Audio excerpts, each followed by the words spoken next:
Hello everybody, this is Digraj Singh Rajput. Welcome to social school. आज हमारे पास exam pack video में जो चैप्टर है वो है क्लास 10 का ग्लोबलाइजेशन एंड इंडियन इकोनॉमी।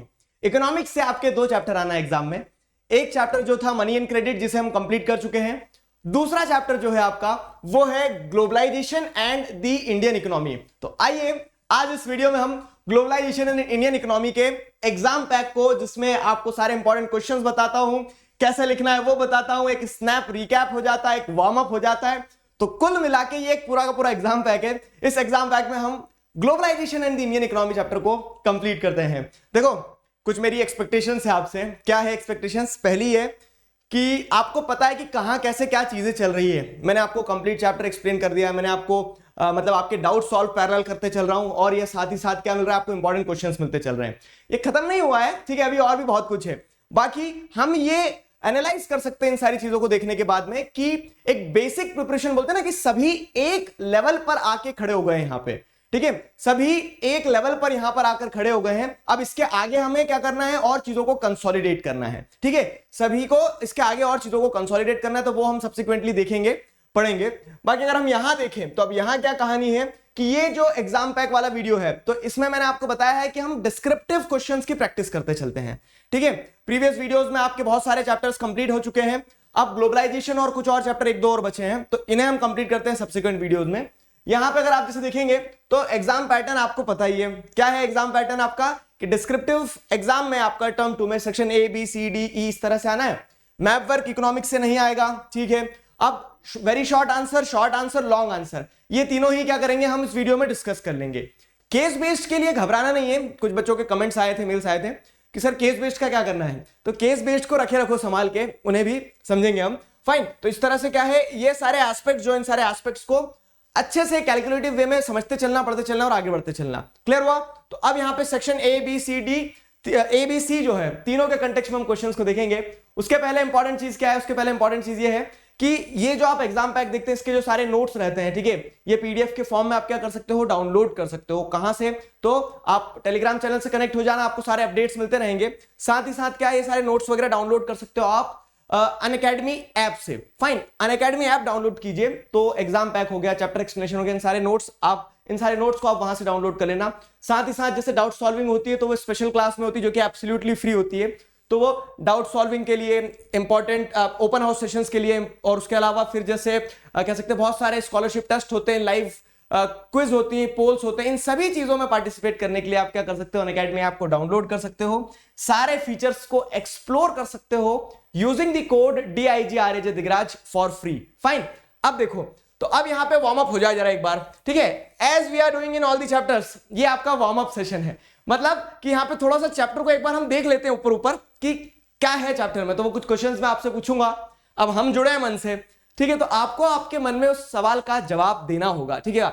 तो यहां पे जैसे स्क्रीन पे क्वेश्चन आया, which one of the following organisations lay stress on liberalisation of foreign trade and foreign investment, ठीक है। तो इनमें से कौन सा ऑर्गेनाइजेशन जो है किस पे स्ट्रेस देता है? फॉरेन ट्रेड और फॉरेन इन्वेस्टमेंट के लिबरलाइजेशन पे। लिबरलाइजेशन के लिए कौन सा इंस्टीट्यूशन जो है, कौन सा ऑर्गेनाइजेशन जो फोकस करता है? Here are the option: international monetary fund, international labour organisation, world health organisation, world trade organisation. What do you say? ठीक है, क्या इसमें से आपको सही लग रहा है? तो world trade organisation, WTO is the right answer for this question. WTO is the right answer. अगला सवाल ये रहा, which of the following is a barrier on foreign trade? Foreign trade पर क्या इनमें से एक बैरियर है? ठीक है, फॉरेन ट्रेड जो हो रहा है, फॉरेन ट्रेड में क्या कहते हैं आप कि एक देश से सामान दूसरे देश में जा रहा है, इस तरह से वर्ल्ड वाइड क्या है, इंटीग्रेशन हो रहा है। अब ये फॉरेन ट्रेड को कैरी आउट कौन करता है, ये आप कमेंट सेक्शन में बताएंगे कि मुझे, ठीक है। देखो, मैं सवाल दे रहा हूं, आपके मन में फटाक से क्या हो जाना चाहिए, आंसर समझ जाना चाहिए। फॉरेन ट्रेड जो होता है, तो इसका एजेंट कौन है? फॉरेन ट्रेड को प्रैक्टिकली ऑन ग्राउंड इंप्लीमेंट कौन करवाता है? This you have to answer in the comment section. Simple question, concept जिसने पढ़े उसे समझ में आ गया। तो अब जैसे अगर हम यहां देखें, क्या है, विच of the following is a barrier? Foreign trade के ऊपर बैरियर मतलब रोक किस चीज से लगती है फॉरेन ट्रेड के ऊपर? ऑप्शन है tax on import, quality control, sales tax, tax on local trade. Local trade से कुछ लेना देना नहीं है। टैक्स ऑन इंपोर्ट जो है ना, फॉरेन ट्रेड के कंपोनेंट क्या है? एक्सपोर्ट और इंपोर्ट। या तो आप सामान बेच रहे होंगे दूसरे देश में, या दूसरे देश से खरीद रहे होंगे। और जब आप क्या करते हैं, इंपोर्ट एक्सपोर्ट पे टैक्स लगाना स्टार्ट कर देते हैं तो वो क्या हो जाता है, वो फॉरेन ट्रेड पे एक बैरियर की तरह काम करता है। समझे? ठीक है, अगला सवाल देखिए क्या है। तो अगला सवाल जैसे अगर आप देखेंगे, entry of MNCs in a domestic market में प्रूव हार्मफुल फॉर, ठीक है, अगर डोमेस्टिक मार्केट में आप क्या देख रहे हैं, डोमेस्टिक मार्केट में एमएनसीज की एंट्री होती है, मल्टीनेशनल कॉर्पोरेशन या फिर मल्टीनेशनल कंपनीज की एंट्री होती है, तो वो किसके लिए हार्मफुल साबित हो सकती है। क्वेश्चन आया समझ में? ठीक है, क्वेश्चन क्या है कि entry of MNCs in a domestic market में प्रूव हार्मफुल फॉर हुम, किसके लिए हार्मफुल साबित हो सकता है, large scale producers, all domestic producers, all sub standard, ठीक है, all sub standard domestic producers, all small scale producers. Understand the concept and then try to answer the question. ठीक है, तो हमने ये भी पढ़ा कि मल्टीनेशनल कंपनीज जो है, ग्लोबलाइजेशन, उसके एडवांटेजेस भी हैं, डिसएडवांटेजेस भी हैं। जब ये बड़ी बड़ी जाइंट कंपनियां क्या करती है, छोटे छोटे देशों में जब एंटर करती है, तो ये इतनी बड़ी बड़ी कंपनियां होती हैं कि इनका जो टर्नआउट रहता है, इनका जो टर्नओवर रहता है साल भर का, वो उस देश के जीडीपी से ज्यादा होता है। तो अब जब इतनी पावरफुल कंपनीज, इतनी इकोनॉमिकली कह सकते हैं रोबस्ट कंपनीज जब क्या करती है, छोटे छोटे देशों में एंटर करती है, तो उसके चलते क्या देखने को मिलता है आपको कि वहां के जो स्मॉल स्केल प्रोड्यूसर्स है ना, स्मॉल स्केल प्रोड्यूसर्स के ऊपर नेगेटिव इंपैक्ट होता है। तो यहां पे option D is the right answer for this question. मन में दे दिया था ना जवाब? ठीक है, अगला सवाल ये रहा, why do MNCs set up offices and factories in more than one nation? MNCs जो है आपको पता है मल्टीनेशन जैसे आप देख रहे हैं कॉर्पोरेशन है, ठीक है, मल्टीनेशनल कंपनीज हैं। तो क्या है कि एक देश में इनका पैर नहीं जमा है, ठीक है, इन्होंने अलग अलग जगह क्या अपने आपको स्ट्रेच करके रखा है। एग्जांपल रिकॉल करो कि जैसे यूएस बेस्ड कंपनी है, तो क्या करती है, यूएस में डिजाइन करती है, मैन्युफैक्चरिंग चाइना में कराती है, आफ्टर सेल सर्विसेज कहां देती है, आफ्टर सेल सर्विसेज इंडिया में देती है, जैसे कॉल सेंटर वगैरह। ठीक है, तो सवाल यही है कि why do MNCs set up offices and factories in more than one nation? MNC जो है एक से ज्यादा देशों में ऑफिसेज, फैक्ट्रीज वगैरह क्यों स्टैब्लिश करती है? This is the question. ठीक है, ये है सवाल। तो अब देखो यहां पे क्या है, इसका फायदा क्या है, इसका फायदा है the cost of production is high and the MNC earn profit. नहीं, अलग अलग देशों में जब प्रोडक्शन को स्टैब्लिश करती है वो, तो उससे कॉस्ट ऑफ प्रोडक्शन कम होता है, ज्यादा नहीं होता है। ठीक है, तो ये तो नहीं होगा। The cost of production is slow and MNC undergoes loss. नहीं, कॉस्ट ऑफ प्रोडक्शन जब लो होगा तो लॉस नहीं होगा, प्रॉफिट होगा। तो आपके सामने आंसर है क्या कि the cost of production is low and MNCs can earn greater profit. समझे? कंसेप्ट समझते चलना, डिस्क्रिप्टिव है ये। एमसीक्यूज स्टार्टिंग में लगवाता क्यों हूं, क्योंकि आप ही लोगों की डिमांड है कि सर थोड़ा सा स्टार्टिंग में एमसीक्यू लगा दो तो थोड़ा वार्म अप हो जाएगा। वो वार्म अप हो रहा है तो आपको सारे कॉन्सेप्ट जो है चैप्टर के एक बार ध्यान आ जाते हैं, है ना। तो यहां पे option C should be the right answer. लेकिन एमसीक्यू में हमेशा एक गांठ बांध के रखना क्या कि जब तक चारों ऑप्शन ना पढ़ो कभी भी टिक मत लगाना, चौथा भी पढ़ ही लेते हैं। The MNC want to make their presence felt globally. Presence felt globally, presence से कुछ लेना देना नहीं, उन्हें पैसे से लेना देना होता है। तो option C is the right answer. ठीक है, option C is the right answer for this question. अगला, Ford Motors set up its first plant in India at. ठीक है, फोर्ड मोटर्स ने अपना फर्स्ट प्लांट इंडिया में सेटअप किया। कहां पे सेटअप किया फोर्ड मोटर्स ने अपना पहला प्लांट? बताओ। Kolkata, Mumbai, Chennai, Delhi. What do you think, कहां होना चाहिए? तो कोलकाता, मुंबई, चेन्नई, दिल्ली। तो मुझे लगता है, ठीक है, मुझे लगता है कि इस सवाल का जवाब आप ही को देना चाहिए। क्यों? देखो ऐसा नहीं, मुझे नहीं पता, मैं बता दूं क्या कारण मैं बता रहा हूं क्योंकि ये टॉपिक जो है कहीं से अंदर से आया है। अब रिकॉल करो, मैंने समझाया है आपको बहुत अच्छी तरह से, मैंने आपको बहुत अच्छी तरह से समझाया है। And this is the homework question for you. क्या कि यहां पे जैसे अगर आप देखेंगे तो फोर्ड मोटर्स जो है एक कंपनी के साथ में कोलैबोरेशन में आती है। ध्यान करो, वो कंपनी के साथ में कोलैबोरेशन में आने के बाद में क्या है, वो अपना फॉरेन इन्वेस्टमेंट लेके आती है और वो दोनों जॉइंट वेंचर में आके एक प्लांट स्टैब्लिश करते हैं। तो कहां स्टैब्लिश करते हैं? This is the question which you have to attempt. ठीक है, this is the question which you have to attempt. तो ये इसका आप कमेंट सेक्शन में आंसर बताएंगे। मैं बहुत सारे होमवर्क क्वेश्चन भी आपको देता हूं, तो मैं उम्मीद करता हूं, देखो कुछ बच्चे डाउट सॉल्विंग सेशन में मुझसे आंसर लिख के बकायदा चेक भी करवाते हैं। मतलब I feel how sincere are you. ठीक है, अब मान लो वीडियो जैसे क्या 30,000 बच्चे, 50,000 बच्चे देख रहे हैं, फाइन। तो अब इसमें ये आपको इस पॉइंट का स्पेसिफिक ध्यान रखना होगा कि 2 बच्चे लिख के दिखा रहे हैं तो that is not the success for me. ठीक है, 2 बच्चे अगर आंसर लिख रहे हैं तो वो ऑब्जेक्टिव फुलफिल नहीं हो पाया। जब मैं आपको कोई होमवर्क क्वेश्चन दे रहा हूं तो मैं आपसे एक्सपेक्ट कर रहा हूं ये कि आप लिखो उसका आंसर। क्यों लिखो बाबू? क्योंकि अल्टीमेटली एग्जाम में आपको लिख के आना है। डिस्क्रिप्टिव एग्जाम है, ठीक है, और वहां पे ऐसा भी नहीं है। जैसे फॉर एग्जांपल क्या होता है कि आपने सारे गेम के रूल समझ लिए। क्या रूल समझ लिए कि हाँ फुटबॉल खेलना है हमें तो पैर से ही गोल करना है, उस तरफ करना है, हैंड नहीं लगाना है, ठीक है, हेडर ले सकते हो आप, चेस्ट पे बॉल उतार सकते हो। ये आपने क्या कर लिया, ये आपने सारे रूल्स देख लिए कि कैसे क्या करना है, पेनल्टी क्या होती है, फ्री किक क्या होती है, वो सारी चीजें। अब लेकिन क्या हो रहा है, अब अगर इन सारी चीजों के ऊपर आप एक चीज पे विशेष ध्यान देंगे क्या विशेष ध्यान देंगे कि इन सारी चीजों के ऊपर अगर देखो समझना कि आपने थ्योरी तो पूरी पढ़ ली, लेकिन अगर आपने वो प्रैक्टिस नहीं करा, ग्राउंड में जाके फुटबॉल नहीं खेला, तो क्या होगा, तो आपको नुकसान होगा। किस चीज का, कि आप थ्योरी तो सीख के आ गए गेम की, लेकिन गेम की आपकी प्रैक्टिस नहीं है। तो वैसे ही डिस्क्रिप्टिव एग्जाम में है क्या, कि डिस्क्रिप्टिव एग्जाम में आपने चैप्टर समझ लिया, आपको सारे कॉन्सेप्ट्स क्लियर हो गए, लेकिन अल्टीमेटली वहां लिख कर आना है, ठीक है। तो आप अगर क्या करेंगे, लिख कर प्रैक्टिस नहीं करेंगे, तो the objective is going to be fulfilled, the objective is not going to be fulfilled, ठीक है। तो दिस इज द प्रॉब्लम, समझ में आया। तो इसके लिए आंसर लिखा जरूर करो जो भी होमवर्क क्वेश्चन देता हूं मैं। चलो coming back to the topic, ठीक है, coming back to the topic, यहां पे क्या है, what is the benefit of using containers in transportation of goods, ठीक है, आइडेंटिफाई।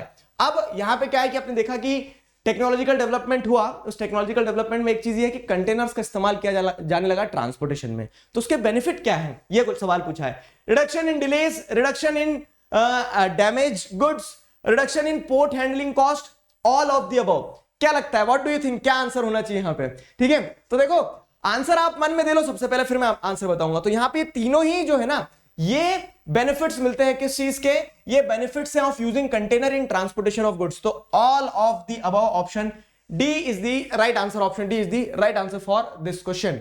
अगला सवाल देखिए क्या है, identify the terminology with the help of following features, ठीक है। तो क्या है, इन फीचर्स की मदद से, ये 1 2 3 4, ठीक है, इन 4 फीचर्स की मदद से आपको टर्मिनोलॉजी, सॉरी ये 1 और 2, ये 2 फीचर्स की मदद से आपको पता लगाना है कि ये किस टर्मिनोलॉजी के लिए ये फीचर दिए गए हैं, मतलब ये फीचर्स क्या दर्शा रहे हैं, ठीक है। Through this business are allowed to make decisions freely about import और एक्सपोर्ट। मतलब क्या होता है ऐसा, इन चारों में से ऐसा क्या होता है जिसके चलते बिजनेस जो है they are allowed to make decisions about import and export, की वो फ्रीली इंपोर्ट एक्सपोर्ट कर सकते हैं, ठीक है। दूसरा क्या है, it helps to remove restrictions on foreign trade, ठीक। अब यहां पे आपको दूसरा पॉइंट समझना होगा, it helps to remove restrictions on foreign trade, foreign trade की रिस्ट्रिक्शंस खत्म हो जाती है। क्या चीज है ऐसी, तो quota, globalisation, liberalisation, privatisation. What do you think, तो यहां पे the right answer is option C, liberalisation, ठीक है। Liberalisation is the right answer, की लिबरलाइजेशन की मदद से आपको क्या देखने को मिलता है, लिबरलाइजेशन की मदद से आपको ये देखने को मिलता है कि जिससे आप क्या कर रहे हैं, रिस्ट्रिक्शंस को रिमूव कर दे रहे हैं फॉरेन ट्रेड के ऊपर से, ठीक है। बिजनेसेस जो रहते हैं they are allowed to make decisions. तो what are the advantages of liberalisation, here is the answer. जब आप हर चीज को देखो, मैं एक एमसीक्यू जब आपको देता हूं ना, तो उस एमसीक्यू से आपको सिर्फ उस एमसीक्यू का ऑप्शन चूज नहीं करना होता है, उससे एसोसिएटेड थ्योरी भी कनेक्ट करना होती है, और मैं उम्मीद करता हूं कि आप करते चलते हो, ठीक है।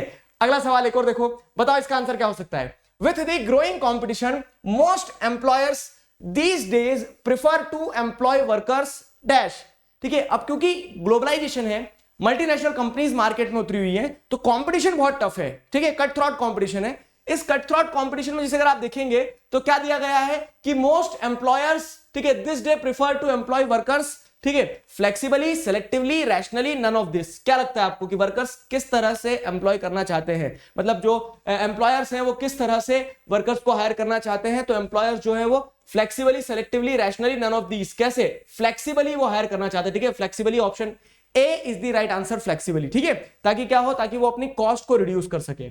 अगला सवाल क्या रहा, स्पेशल इकोनॉमिक जोन से जुड़ा हुआ है। The special economic Jones SEZs are being set up to attract foreign tourists, foreign investment, foreign goods, foreign policies। देखो फॉरेन टूरिस्ट ऐसा थोड़ी ना SEZ बनाए अपने स्पेशल इकोनॉमिक जोन, तो उसमें टूरिस्ट को घुमा रहे हैं। स्पेशल इकोनॉमिक जोन्स का बेसिकली ऑब्जेक्टिव ये होता है कि ज्यादा से ज्यादा फॉरेन इन्वेस्टमेंट आए। फॉरेन इन्वेस्टमेंट क्या होती है, अब एक थ्योरी आ गई, यहाँ पे आगे पढ़ेंगे वेरी शॉर्ट आंसर्स में, ठीक है। तो उस तरह से ध्यान रखना, foreign tourist, foreign investment, foreign goods, foreign policies में SEZ का ऑब्जेक्टिव ये होता है कि ज्यादा से ज्यादा फॉरेन इन्वेस्टमेंट को अट्रैक्ट किया जाए, ताकि देश में लोगों को एम्प्लॉयमेंट मिले, देश की GDP बढ़े, प्रोडक्शन बढ़े, ये सारी चीजें, ठीक है। अगला क्या है, अगला पॉइंट देखो, which one of the following refers to investment. इनमें से क्या इन्वेस्टमेंट होता है। इन्वेस्टमेंट का मतलब क्या होता है, सिंपल ये पूछा है आपसे। तो the money spent on religious ceremonies, नहीं ये इन्वेस्टमेंट नहीं है, ठीक है। The money spent on social customs, नहीं ये भी इन्वेस्टमेंट नहीं है। Money spent to buy assets such as land, ठीक है, बिल्डिंग, ये सारी चीजें होती क्या, इन्वेस्टमेंट, हाँ इसे कह सकते हैं। दी money spent on house hold goods, ये भी इन्वेस्टमेंट नहीं होगा, ये तो खर्चे हो गए, ठीक है, ये तो खर्चे हो गए। तो यहां जैसे अगर आप देखेंगे तो इन्वेस्टमेंट इज ऑप्शन सी, समझे। इन्वेस्टमेंट, फॉरेन इन्वेस्टमेंट एक तरीका होता है जिससे MNCs क्या करती है, इन्वेस्ट करती है किसी भी नेशन में। थ्योरीज कनेक्ट करते चल रहे हो, क्लियर। अगला सवाल यानी अगला सेक्शन। तो इस तरह से ये वार्म अप हो गया हमारा। अब वार्म अप के बाद में रेडी फॉर द मैच। तो मैच आपका ऐसा है कि वेरी शॉर्ट आंसर जो रहेंगे ना, 40 वर्ड्स में आपके क्वेश्चन बनेगा, ठीक है, मतलब 40 वर्ड्स में आपसे आंसर पूछा जाएगा। क्वेश्चन जो है मिनिमम वो बता रहा हूं, आपको कॉन्सेप्ट पूरा समझाना रहेगा उसमें। मतलब जो क्वेश्चन ने पूछा है ना, जैसे क्वेश्चन ने आपसे पूछ लिया what do understand by multinational corporation, what is MNC, what is MNC, तो आपको क्या करना रहेगा, आपको उतना समझाना रहेगा, दैट्स इट। समझाओ, आगे बढ़ो, अननेसेसरी वहां जलेबी नहीं बनाना है। एक चीज मैं आपको बताता हूं, बहुत पर्सनल ऑब्जर्वेशन है मेरा।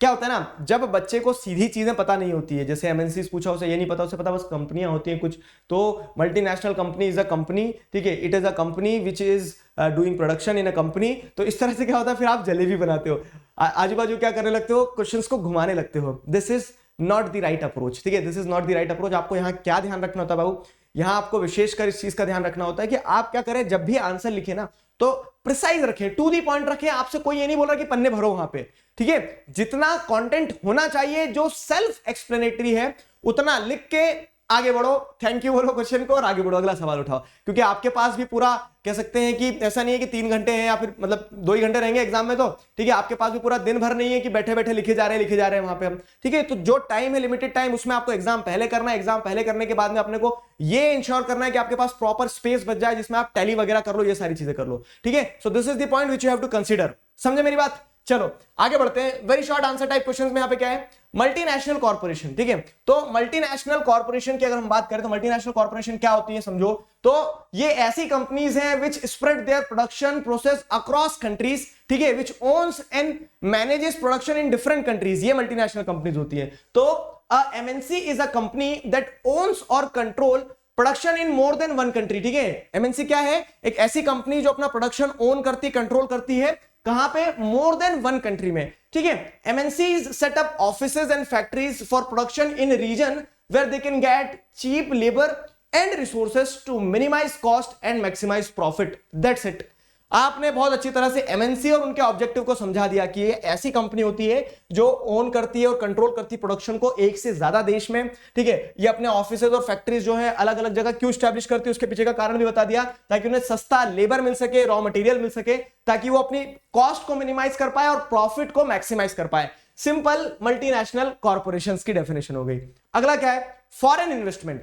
फॉरेन इन्वेस्टमेंट क्या होता है समझो, इन्वेस्टमेंट आपने बता दिया कि any type of money invested in buying of the assets such as land, building वगैरह, ये इन्वेस्टमेंट होता है। And when such investment is made by MNC into another country, ठीक है, जब दूसरे देश में क्या हो रहा है, एमएनसी मान लो यूएसए की है, यूएसए ने इंडिया में पैसा लगाया, तो इंडिया के लिए क्या हो जाएगा, इंडिया के लिए जो इन्वेस्टेड कैपिटल है ना, वो क्या कहलाएगी, वो फॉरेन इन्वेस्टमेंट ही कहलाएगी। समझे, वही चीज यहां पे। तो any money that is spent to buy assets such as land, building, machinery and other equipments by a company, ठीक है, by a company usually MNCs जो होती है in other country, ठीक है, मतलब MNC के करीब दूसरे देश में जो पैसा लगा रही है, तो the investment received, ठीक है, the investment received by आएगा, by that country is known as foreign investment। तो जिस कंट्री में पैसा लगाया उस कंट्री ने जो इन्वेस्टमेंट रिसीव करी है वो फॉरेन इन्वेस्टमेंट होता है। या फिर simple, the capital invested by multinational companies in various countries is known as foreign investment. तो the country which is receiving the investment will receive it as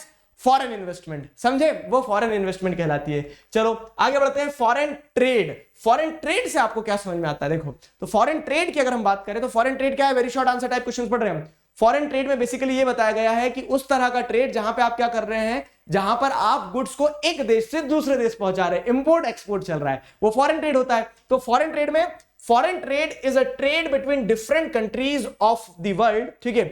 It is also called international trade, external trade or inter-regional trade. It consists of imports and exports. Perfect answer, perfect answer। आपने foreign trade को जितना पूछा है very short answer type question में, उतना लिख के explain कर दिया बेहतरीन तरीके से कि फॉरेन ट्रेड क्या होता है। तो फॉरेन ट्रेड एक ऐसा ट्रेड है जहां पे आप दो कंट्रीज के बीच में क्या कर रहे हैं, ट्रेड को कैरी आउट करवा रहे हैं, जिसे आप इंटरनेशनल ट्रेड कह लो, एक्सटर्नल ट्रेड कह लो, या फिर इंटर रीजनल ट्रेड कह लो। अलग अलग दो रीजन्स में ट्रेड हो रहा है। और ट्रेड में बेसिकली आपको दो कंपोनेंट देखने को मिलेंगे, एक इंपोर्ट और एक एक्सपोर्ट। इंपोर्ट एक्सपोर्ट के दो कंपोनेंट देखने को मिलते हैं। फॉरेन ट्रेड हो गया।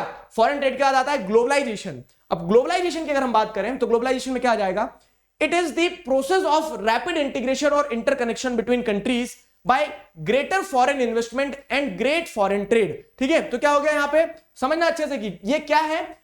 अगर हम बात करते हैं ग्लोबलाइजेशन की, तो ग्लोबलाइजेशन एक प्रोसेस, एक फिनोमेना है, ठीक है, जिसमें क्या होता है, जिसमें ग्लोबलाइजेशन में कोई इंसान नहीं जा रहा होता है, गुड्स मूव कर रहे होते हैं, आइडियाज मूव कर रहे होते हैं, कैपिटल मूव कर रहा होता है, ठीक है, पीपल मूव कर रहे होते हैं। ठीक है, पीपल भी मूव कर रहे होते हैं ग्लोबलाइजेशन में, फाइन। तो अब जैसे अगर आप देखेंगे इससे होता क्या अल्टीमेटली, अगर आप देखोगे ये जो मूवमेंट हो रही है इतनी ज्यादा, इस मूवमेंट का ऑन ग्राउंड इंप्लीकेशन ये देखने को मिलता है कि रैपिड इंटीग्रेशन और इंटरकनेक्शन देखने को मिलता है। ठीक है, रैपिड इंटीग्रेशन और इंटरकनेक्शन कैसे हो जाता है कि जब इतना ज्यादा एक्सचेंज होता है, इंपोर्ट एक्सपोर्ट होता है चीजों का, तो उससे दो इकोनॉमीज जुड़ जाती है, सिंपल। तो globalisation is a process of rapid interconnection and integration between countries by greater foreign investment and greater foreign trade। ठीक है, greater foreign investment और greater foreign trade जितना होगा, ठीक है, foreign investment इधर से उधर आ रही है, जितना ज्यादा ट्रेड होगा उतना ज्यादा क्या होगा, इकोनॉमीज ग्लोबलाइज हो जाएगी हम कहेंगे। ठीक है, तो ये ग्लोबलाइजेशन हो गया। ग्लोबलाइजेशन के बाद में अगली चीज क्या, देखो ग्लोबलाइजेशन के बाद में trade barrier. What do you understand by trade barrier? तो जैसे लिबरलाइजेशन मैंने आपको प्रोसेस समझाया, लिबरलाइजेशन में क्या हो रहा है, opening up of economy, economy को आपने खोल दिया तो वो लिबरलाइजेशन कहलाता है। ठीक है, इकोनॉमी को खोलना लिबरलाइजेशन कहलाता है। यहां पे क्या हो रहा है कि जो इकोनॉमी को जब आप ओपन अप नहीं कर रहे हो, क्या लगा दे रहे हो, बैरियर्स लगा दे रहे हो, आप क्या कर रहे हो, टैक्स लगा रहे हो एक तरह का, जिससे क्या हो, जिससे आप अपनी डोमेस्टिक प्रोड्यूसर्स वगैरह को बचा सको। कॉन्सेप्ट को रिकॉल करो, ट्रेड बैरियर का इस्तेमाल क्यों किया जाता था, कि लोकल प्रोड्यूसर्स वगैरह जो उन्हें बचाया जा सके, है ना। तो उस तरह से क्या है कि ट्रेड बैरियर क्या कहलाता है, ट्रेड बैरियर यानी कि it is a restriction on free international exchange of goods और सर्विसेज। ठीक है, tax on imports called import duties, जैसे आप इंपोर्ट जो आ रहा है उसके ऊपर इंपोर्ट ड्यूटी लगा दे रहे हैं। ठीक है, is an example of trade barrier. तो क्या है, restrictions on the free international exchange of goods और services is known as trade barrier. ठीक है, इसे क्या कहा जाता है, इसे ट्रेड बैरियर कहा जाता है। Is that clear? ठीक है, इज दैट क्लियर? समझ में आ रही है चीजें, कनेक्ट करते चलना। हाँ, चीजें आपको कनेक्ट करते चलना पड़ेगी। अब आपने सिर्फ ट्रेड बैरियर पढ़ा, लेकिन इस ट्रेड बैरियर से जुड़ी सारी कहानी आपको ध्यान आना चाहिए। ट्रेड बैरियर्स का इस्तेमाल क्यों किया जाता है, ठीक है, तो इंडिपेंडेंस के बाद में ट्रेड बैरियर का इस्तेमाल क्यों किया गया, क्योंकि हमारी जब इंडस्ट्रीज उतनी मजबूत नहीं थी, तब हमें क्या करना था, उन्हें प्रोटेक्शन देना था। तो उन्हें प्रोटेक्शन देने के लिए प्राइम मिनिस्टर जाके ऐसे खड़े थोड़ी हो जाएंगे सामने, आपको क्या करना पड़ेगा, उन्हें प्रोटेक्शन देने के लिए आपको एक तरह से वो करना पड़ेगा क्या, कि इकोनॉमिकल कुछ ऐसी इकोनॉमिक पॉलिसीज लाना पड़ेगी। जैसे आपने क्या किया, टैक्स ऑन इंपोर्ट, ताकि क्या हो कि बाहर से जो इंपोर्टेड प्रोडक्ट्स आ रहे हैं वो इंडियन डोमेस्टिक प्रोड्यूसर्स के बराबर के लेवल पे आ जाएं। ठीक है, सस्ते ना हो, अगर सस्ते होंगे तो इंडियन डोमेस्टिक प्रोड्यूसर्स के प्रोडक्ट कोई खरीदेगा नहीं। तो इस तरह से क्या होता है कि ग्लोबलाइजेशन जो है, उस ग्लोबलाइजेशन प्रोसेस में ठीक डोमेस्टिक प्रोड्यूसर्स को बचाने के लिए ट्रेड बैरियर्स वगैरह का इस्तेमाल इंडिपेंडेंस के टाइम पे किया गया था। फिर बाद में क्या है, लिबरलाइज कर दिया, मतलब आपने ट्रेड बैरियर्स को क्या कर दिया, रिड्यूस कर दिया। तो लिबरलाइजेशन क्या होता है, अगला सवाल वही है आपका। लिबरलाइजेशन की अगर हम बात करें तो लिबरलाइजेशन भी लिखने को आ सकता है। देखो इस चैप्टर से छोटे छोटे शब्द जो हैं, जैसे फॉरेन ट्रेड क्या है, ग्लोबलाइजेशन क्या है, लिबरलाइजेशन क्या है, फॉरेन ट्रेड हो गया, फिर उसके बाद में क्या है, फॉरेन इन्वेस्टमेंट क्या है, इन्वेस्टमेंट क्या है, मल्टीनेशनल कंपनीज क्या है, तो ये सारे मैंने आपको ये कवर करवा दिए। देख लो यहाँ पे मल्टीनेशनल कंपनीज क्या है, फॉरेन इन्वेस्टमेंट क्या है, मल्टीनेशनल कॉर्पोरेशन हो गया, फॉरेन इन्वेस्टमेंट हो गया, फॉरेन ट्रेड क्या होता है, ग्लोबलाइजेशन क्या होता है, ट्रेड बैरियर क्या होता है, लिबरलाइजेशन क्या होता है। तो ऐसे छोटे छोटे मगर मोटे मोटे कॉन्सेप्ट जो है ना, ये शॉर्ट वेरी शॉर्ट आंसर के लिए बहुत परफेक्ट होते हैं। तो इन पर कमांड पा लेना, ठीक है। और इसीलिए क्या होता है, ये नोट्स वगैरह जो रहते हैं ना, तो इससे क्या रहेगा कि कुछ बच्चों को साथ ये दिक्कत होती है कि सर समझ सब कुछ आगे लिखते नहीं आ रहा है। तो ये वेरी शॉर्ट वाले, पता है लॉन्ग आंसर्स लिखना रिलेटिवली आसान है। मैं अपना पर्सनल ऑब्जर्वेशन बताता हूँ, लॉन्ग आंसर्स लिखना बड़ा आसान है कंपेयर किया जाए अगर वेरी शॉर्ट आंसर से, क्योंकि आपको वहां टू दी पॉइंट लिखना होता है। लॉन्ग आंसर में तो क्या रहता है, कहानी रहती है आपके पास में। यहां तो जिसको कॉन्सेप्ट समझ में आता है वो अपने शब्दों में लिख सकता है, जिसे अपने शब्दों में लिखते आता है, और जिसे अपने शब्दों में नहीं लिखते आता फिर वो देखता है कि क्या लिखूं, समझ तो आ गया था, लिखूं क्या। तो इसीलिए मैं पूरा आंसर लिख के देता हूं। जैसे ट्रेड बैरियर्स अगर पूछा जाएगा तो ट्रेड बैरियर्स में क्या लिखना रहेगा, it is a restriction on the free international exchange of goods और services, tax on imports called import duty is an example of trade barrier. वहीं लिबरलाइजेशन की बात करें तो लिबरलाइजेशन मतलब क्या है कि ट्रेड बैरियर्स को रिमूव कर देना। तो रिमूविंग बैरियर्स और restriction set by the government on foreign trade. Foreign trade में क्या हो रहा है, इंपोर्ट एक्सपोर्ट होता है ना, तो जो भी आपने क्या करके रखा है, रिस्ट्रिक्शंस या फिर टैक्स वगैरह लगा के रखे हैं, उन्हें रिमूव कर दोगे तो वो क्या कहलाएगा, वो लिबरलाइजेशन कहलाता है। तो रिमूविंग बैरियर्स और restrictions set by the government on the foreign trade is known as liberalisation. इस चीज को हम क्या कहते हैं, लिबरलाइजेशन कहते हैं। समझ में आया। लिबरलाइजेशन के बाद में आता है world trade organisation. World trade organisation क्या है, उसका ऑब्जेक्टिव क्या है, क्यों उसे क्रिटिसाइज किया जाता है, ये पूरी कहानी हो जाएगी एक। लेकिन अगर स्पेसिफिकली सिर्फ आपसे पूछ लिया जाए what do you understand by WTO, explain WTO, 2 marks में क्या लिखोगे, तो इट इज एन ऑर्गेनाइजेशन, ठीक है, और उसका ऑब्जेक्टिव क्या है, organisation started at the initiative of developed countries whose aim is to liberalise international trade. International trade को लिबरलाइज करने के लिए वर्ल्ड ट्रेड ऑर्गेनाइजेशन को स्टैब्लिश किया गया है, ठीक है, and establishes rules regarding international trade and sees these rules are obeyed, और ये देखती है, इंश्योर करती है कि ये जो रूल्स बनाए गए हैं वर्ल्ड ट्रेड ऑर्गेनाइजेशन में, ठीक है, तो ये रूल्स प्रॉपर्ली ओबे किए जा रहे हैं, ठीक है, सिंपल है। तो वर्ल्ड ट्रेड ऑर्गेनाइजेशन क्या है? World trade organisation is the organisation started at the initiative of developed countries whose aim is to liberalize international trade and establishes rules regarding international trade and sees these rules are obeyed, और ये देखती है कि ये rule जो है, नियम जो है, इनका प्रॉपर पालन किया जाए। सिंपल सी चीज है।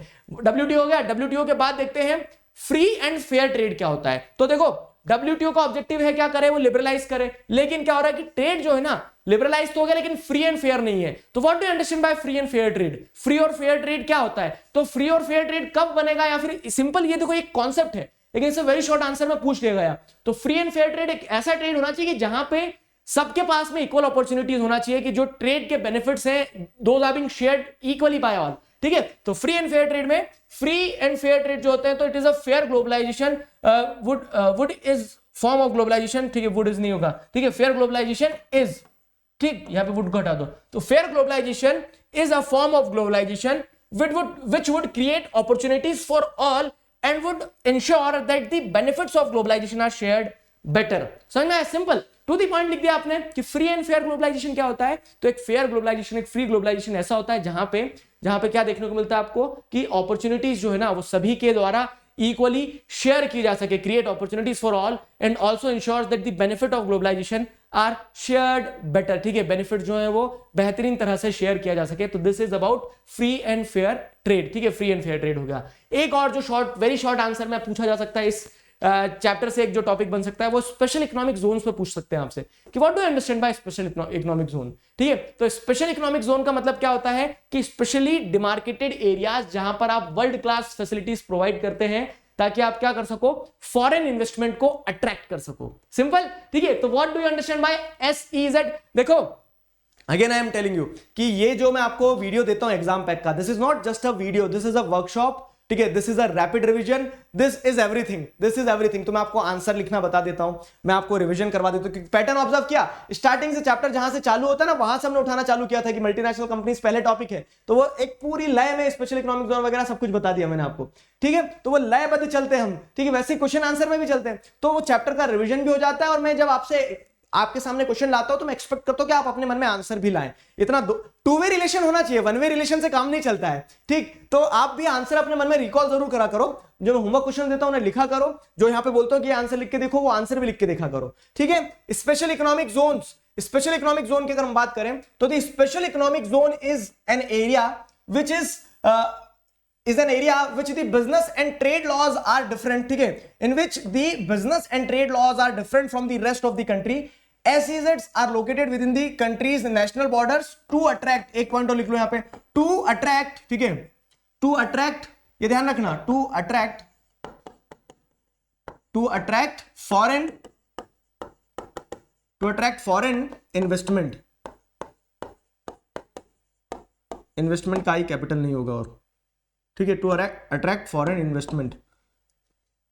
समझे क्या है? तो यहां पे SEZ की अगर बात की जाए तो SEZ क्या है? Special economic zone is an area in which business and trade laws are different from rest of the country. Special economic zones are located within a country's national borders, ठीक है, country की national border के अंदर ही वो located रहते हैं, ठीक है। और जिनका ऑब्जेक्टिव क्या होता है? सिंपल सा ऑब्जेक्टिव होता है कि ताकि वो ज्यादा से ज्यादा फॉरेन इन्वेस्टमेंट को अट्रैक्ट कर सके। क्लियर? सिंपल। चलिए आगे बढ़ते हैं, अगला सवाल देखिए क्या है। अगला सवाल, अब आ गए हम शॉर्ट आंसर टाइप क्वेश्चंस पे। शॉर्ट आंसर टाइप क्वेश्चंस का ऑब्जेक्टिव क्या होता है? देखो तो अगेन यहाँ पे आप क्या है, वर्ड लिमिट बढ़ जाती है, मार्क्स बढ़ जाते हैं 3 नंबर। एक चीज की गांठ बांध ली ना आपने, क्या गांठ बांध ली है कि अगर हम बात करते हैं किस चीज की, अगर हम बात करते हैं लॉन्ग शॉर्ट आंसर की, लॉन्ग आंसर की, वेरी शॉर्ट आंसर की, तो आपको सबसे पहले क्या देखना होता है कि कितने नंबर का वो सवाल है, कितने नंबर का सवाल है। सवाल देख लिया मतलब ये एंथम हो गया हमारा, क्या कि माथा देखो तिलक करो। तो according to the need of the question you have to write the answer. If the question is for 3 marks then you are suppose to write for 3 marks, ठीक है, ठीक है। आपको 3 नंबर में लिखना ही रहेगा। 3 नंबर में कैसे लिखेंगे? 3 लिख के आ जाएंगे क्या वहां? नहीं, कम से कम मिनिमम 3 पॉइंट्स आपको एक्सप्लेन करने के लिए लिखना होगा, ठीक है। कम से कम 3 पैराग्राफ में 3 पॉइंट्स में आपको आंसर लिखना होगा। पैराग्राफ को तो हमने क्या कर दिया था, क्लास 10th में आते से ही आपको मैंने एक शपथ दिलवा दी थी कि स्वाहा कर दोगे, आप पैराग्राफ में आंसर लिखना बंद कर दोगे।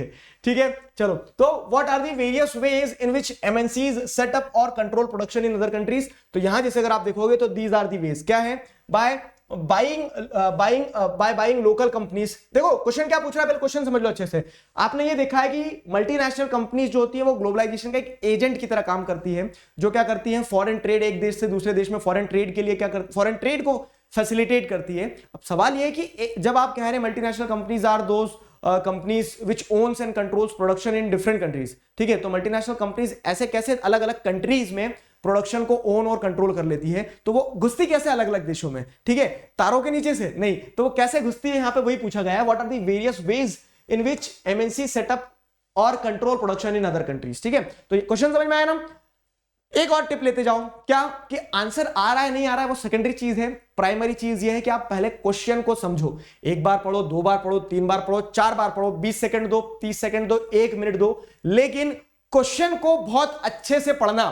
क्वेश्चन पढ़ना, क्वेश्चन पढ़ने के बाद में पहले आंसर माइंड में स्ट्रक्चर करना, उसके बाद आगे कदम बढ़ाना, ठीक है, नहीं तो गड़बड़ हो जाएगा काम। ठीक है, समझ में आई मेरी बात। तो उस तरह से ये छोटी छोटी चीजें, इन्हें जरूर ध्यान रखना। तो अब अगर आगे बढ़ते हैं हम, तो what are the various ways in which MNCs set up और control production in other countries. तो ये तरीके हैं, बाय बाइंग लोकल कंपनीज, ठीक है, by buying local companies, Kargil foods MNCs merged with Parag food, ठीक है, लोकल। तो जैसे आप क्या पराग फूड, ये ध्यान है ना, लोकल कंपनीज को खरीद लेना। एक एग्जांपल भी आप लिख देना इसमें कि कारगिल फूड जो एक एमएनसी है यूएस बेस्ड, उसने क्या किया कि यहाँ के जो पराग फूड्स थे, लोकल मैन्युफैक्चर थे, उनको पूरा का पूरा खरीद लिया। तो उससे क्या, उसको ऐसा है कि हाँ बस कल से अपना प्रोडक्शन चालू हो रहा है। ठीक है, तो एक तरीका ये होता है बाय जॉइंट वेंचर्स। ठीक है, बाय जॉइंट वेंचर्स में क्या आ जाएगा, तो दूसरा तरीका ये होगा कि मल्टीनेशनल कंपनीज क्या करती है, दूसरी जो कंपनीज है उनके साथ में जॉइंट वेंचर में आ जाती है, उनके साथ में क्या कर लेती है, हाथ मिला लेती है। तो एक तरीका ये होता है, तरीके बहुत सारे हैं, foreign investment, direct foreign investment लगा के क्या है मल्टीनेशनल कंपनीज एक्सपेंड करती है, एक तरीका वो भी होता है। ठीक है, लेकिन आपको क्या करना है, आपको यहाँ 3 नंबर में 3 तरीके लिख देना है। तो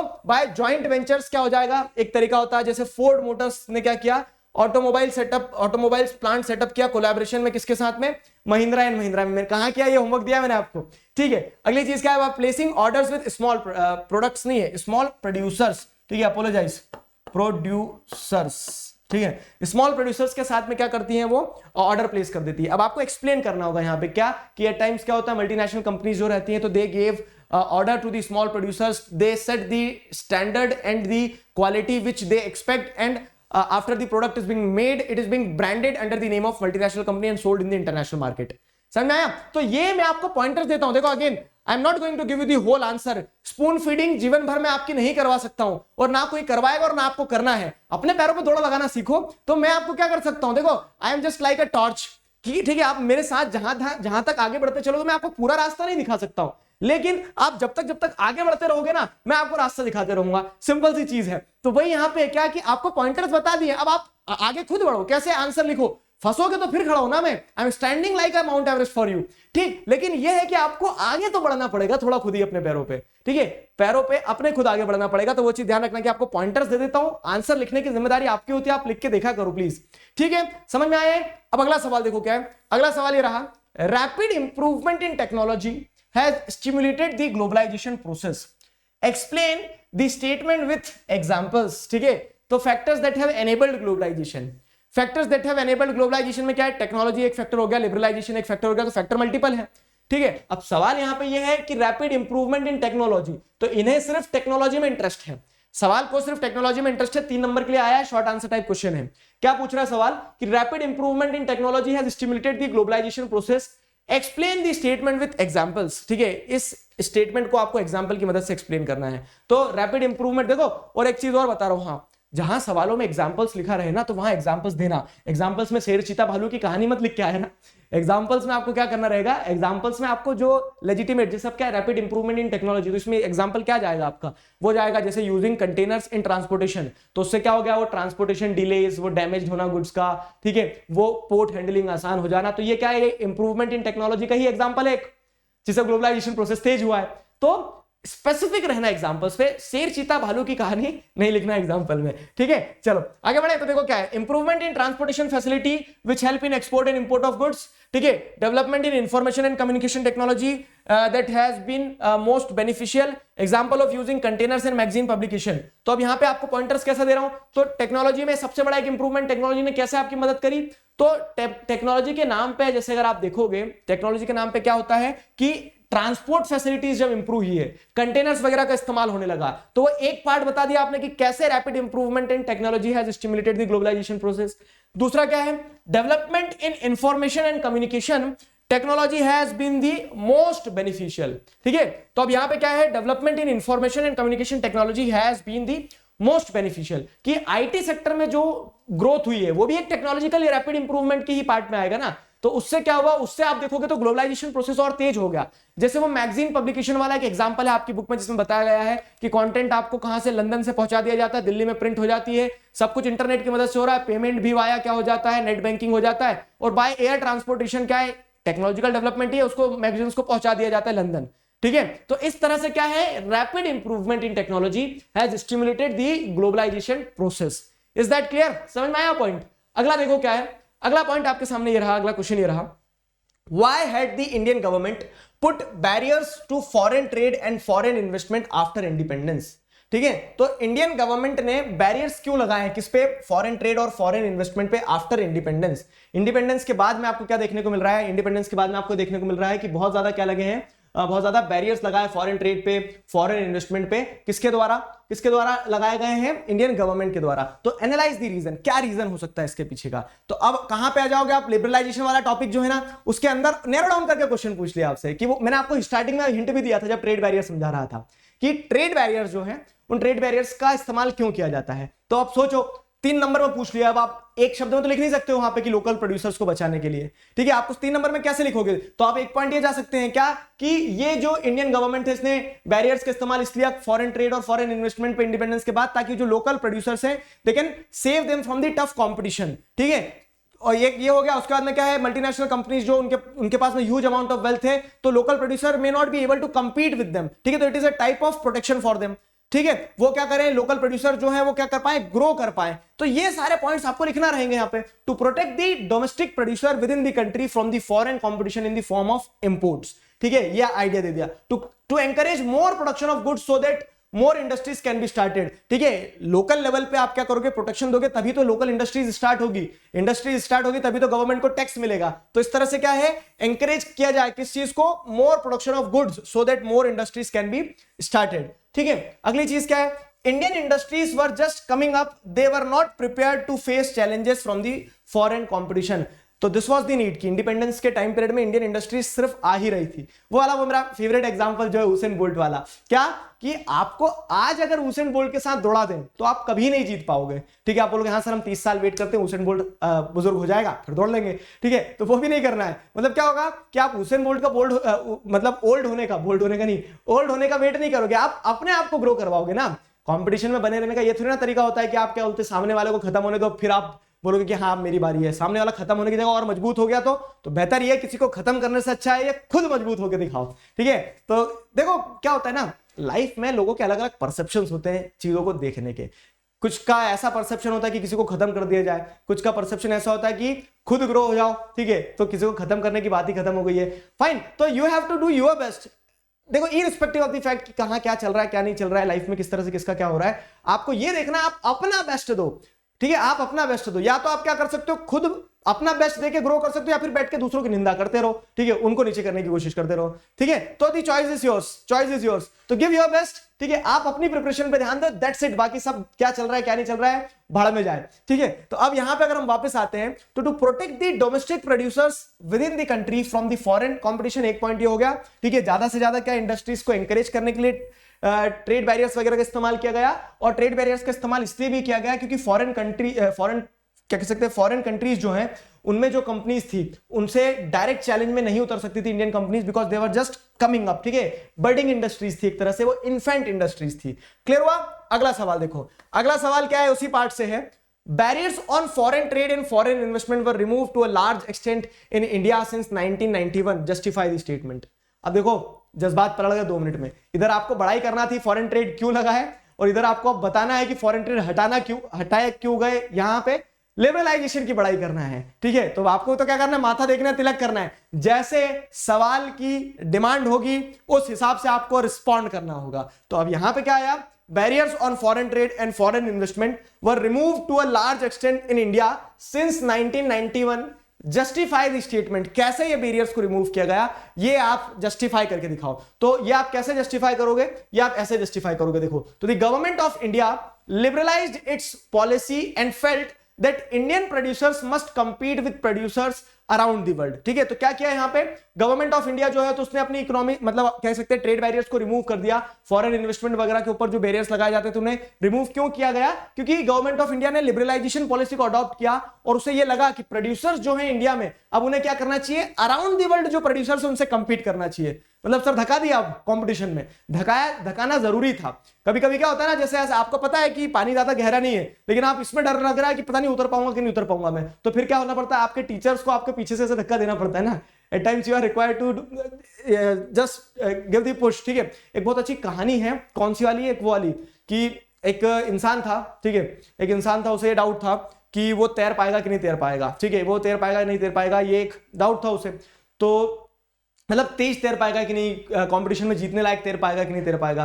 तो वो इसके लिए क्या है, कभी स्विमिंग पूल में उतरता ही नहीं था, स्विमिंग पूल में उतरता ही नहीं था। अब एक दिन उसके कोच ने उससे बोला कि भाई करो प्रैक्टिस करोगे तो कैसे लाओगे मेडल, नहीं कर रहा प्रैक्टिस, 2 दिन हो गए 4 दिन हो गए। तो अब एक दिन क्या हो गया कि उसके टीचर ने उसे स्विमिंग पूल में उतार दिया। ठीक है, बोला कि तुम तैरो मत, तुम सिर्फ उतर जाओ। उसके पीछे एक मगरमच्छ छोड़ दिया। तो अब क्या होगा, अब तो भागना ही पड़ेगा ना, अब तो भागना ही पड़ेगा। तो उसी तरह से क्या होता है कि हम लाइफ में सबसे तेज कब भागते हैं पता है, जब हमारे पीछे कुत्ता लगा होता है। ठीक है, उस समय हम सारे रिकॉर्ड तोड़ के भाग जाते हैं। तो उसी तरह से क्या होता है कि जब तक आपको कह सकते हैं आपके कंफर्ट जोन से बाहर नहीं निकाला जाता ना, तब तक आप बेस्ट नहीं दे पाते हो। तो वही चीज यहां पे भी थी, क्या कि गवर्नमेंट ऑफ इंडिया ने पहले ट्रेड बैरियर लगाया, फिर ट्रेड बैरियर को क्यों हटा दिया पता है। तो गवर्नमेंट को ऐसा लगा, कैसा लगा गवर्नमेंट को कि आज प्रोटेक्शन की जरूरत है। ये वाले पॉइंट पे जैसे अगर आप देखोगे कि क्या है, industries were just coming up, they were infant industry, तो तब प्रोटेक्शन की जरूरत थी, तब प्रोटेक्शन दिया भी। लेकिन जब गवर्नमेंट को ऐसा लगा कि बस बहुत प्रोटेक्शन दे दिया, ऐसे में क्या हो रहा है, बैठे बैठे आलसी हो रहे हैं, तो गवर्नमेंट ने क्या कर दिया, लिबरलाइज कर दिया उसकी पॉलिसी को, ताकि क्या हो सके कि इंडियन प्रोड्यूसर्स कंपीट करें ऑल ओवर दी वर्ल्ड जो प्रोड्यूसर्स है उनके साथ में। और एक सिंपल सा रूल क्या है कंपटीशन का, कि सर्वाइवल ऑफ द फिटेस्ट, जो सबसे फिट होगा वो सर्वाइव कर जाएगा। ठीक है, जो सबसे फिट होगा वो सर्वाइव कर जाएगा। तो यहां पे जो सबसे फिट था वो सर्वाइव करते दिख रहा था। ठीक है, trade competition would improve the performance of the local producers within the country since they will be forced to improve their quality। ठीक है, तो अब यहां पे क्या है कि जो ट्रेड कंपटीशन है ना, trade competition would improve the performance of the local producers within the country since they will be forced to improve their quality. ठीक है, तो ट्रेड कंपटीशन जब बढ़ेगा, जब लिबरलाइज कर दोगे, तो परफॉर्मेंस वही वाली बात है, लोकल प्रोड्यूसर्स की परफॉर्मेंस बढ़ेगी कंट्री के अंदर में। क्यों, क्योंकि उनको उनकी क्वालिटी बढ़ाना पड़ेगी अगर कंपटीशन में बना रहना है। तो ये एडवांटेजेस है। ठीक है, एक्सप्लेन करना है, जस्टिफाई दी स्टेटमेंट की क्यों 1991 के बाद में फॉरेन इन्वेस्टमेंट को एक तरह से आप क्या देख रहे हैं, बैरियर जो है फॉरेन ट्रेड पे, फॉरेन इन्वेस्टमेंट पे, उन्हें रिमूव किया गया। ठीक है, अगली चीज क्या है, economic crisis in India in 1991। ठीक है, and support for WTO and IMF led to the government to improve नहीं है। ठीक है, टू इंप्रूव नहीं होगा, government in India to remove. ठीक है, ये जो थोड़े करेक्शंस इन्हें देख लेना। हाँ, तो economic crisis in India in 1991 and the support of WTO and IMF led the government to remove trade barriers. अब क्या है, 1991 में हमारी स्थिति खस्ता हो गई थी, तब हमें क्या है, तब वी वर फोर्स्ड। ठीक है, तो दो तो ये कारण थे कि हम अपना क्वालिटी ऑफ स्टैंडर्ड जो है उसे बढ़ाना चाह रहे थे। अगला ये था कि हम लोन लेने गए इकोनॉमिक क्राइसिस के चलते, तो वर्ल्ड बैंक का तो काम ही है क्या कि लिबरलाइज करो वर्ल्ड ट्रेड को। तो वही क्या है, ग्लोबलाइजेशन प्रोसेस में वर्ल्ड ट्रेड को लिबरलाइज करवाने के लिए IMF और वर्ल्ड ट्रेड ऑर्गेनाइजेशन वगैरह इन इंस्टीट्यूशंस ने क्या बोल दिया कि we are ready to give you the loans, you are required to remove the trade barriers. उसके चलते क्या है, इसके चलते आप जैसे देखेंगे कि बैरियर्स जो है फॉरेन ट्रेड पे, फॉरेन इन्वेस्टमेंट पे, वो 1991 में रिमूव किए गए थे। ठीक है, अगला सवाल देखो क्या है, अगला सवाल क्या है, व्हाट इज किधर गया, ठीक है, नहीं ये नहीं, ये रहा। ठीक है, ये वाला है, what is WTO, mention any 2 shortcomings of WTO। WTO क्या है, WTO की दो शॉर्टकमिंग्स जो है वो बताओ आप। क्यों दो क्यों बोल रहा हूं, क्योंकि यहां जैसे अगर आप देखो कि 3 नंबर का सवाल है तो WTO पूछ लिया और WTO के साथ साथ में क्या है, शॉर्टकमिंग्स पूछ ली। तो WTO stands for World Trade Organization, started at the initiative of developed countries to liberalize international trade। वही जो आपने वेरी शॉर्ट आंसर में देखा था। तो एक ही सवाल को अलग अलग तरह से पूछा जा सकता है, 2 नंबर में, 3 नंबर में, 5 नंबर में। हर चीज के लिए मानसिक रूप से तैयार रहना। तो WTO एक्सप्लेन कर दिया आपने। अब WTO एक्सप्लेन करने के बाद में आगे का पार्ट क्या है, देखो 1 नंबर आपका यहां आपने सिक्योर कर लिया, ये 1 नंबर सिक्योर कर लिया। अब 2 नंबर इधर से आ रहे हैं आपके, mention any 2 shortcomings of WTO। तो dominated by the developed countries who manipulated it's policies, ठीक है, in favour of their interest. ठीक है, in favour of their interest मतलब क्या है कि एक शॉर्टकमिंग ये है WTO की कि WTO जो है उसमें दबदबा किसका है, डेवलप्ड कंट्रीज का दबदबा है, और जिसका दबदबा रहता है वो अपने फेवर में, अपने इंटरेस्ट में क्या करता है, चीजों को मैनिपुलेट कर लेता है। तो dominated by developed countries who manipulated its policy to favour their interest. ठीक है, और दूसरी शॉर्टकमिंग क्या है, it was supports to allow free trade. मतलब आखिरकार स्टार्ट तो यही बोल के किया था ना कि WTO क्या करेगा, वर्ल्ड वाइड फ्री ट्रेड को एनहांस करेगा, लिबरलाइजेशन करवाएगा, फ्री एंड फेयर ट्रेड होगा।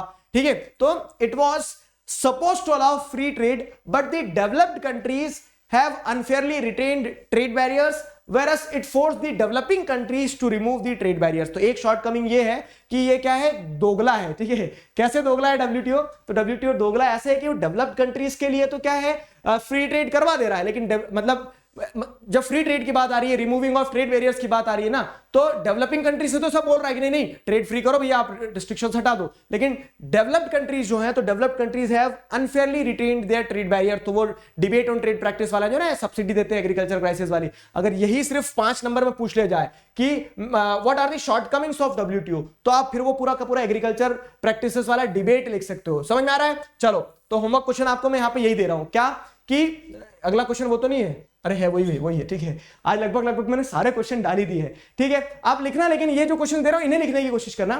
ठीक है, अब ये रहा सवाल क्या कि WTO is criticized for not being able to make globalization free and fair, which it is supposed to do, explain why। ठीक है, मतलब क्या है कि WTO का ऑब्जेक्टिव ये था, एस्टैब्लिश इसीलिए किया था कि वो क्या करे, फ्री और फेयर ग्लोबलाइजेशन को इंश्योर करवा पाए, वर्ल्ड ट्रेड को फ्री और फेयर बना पाए।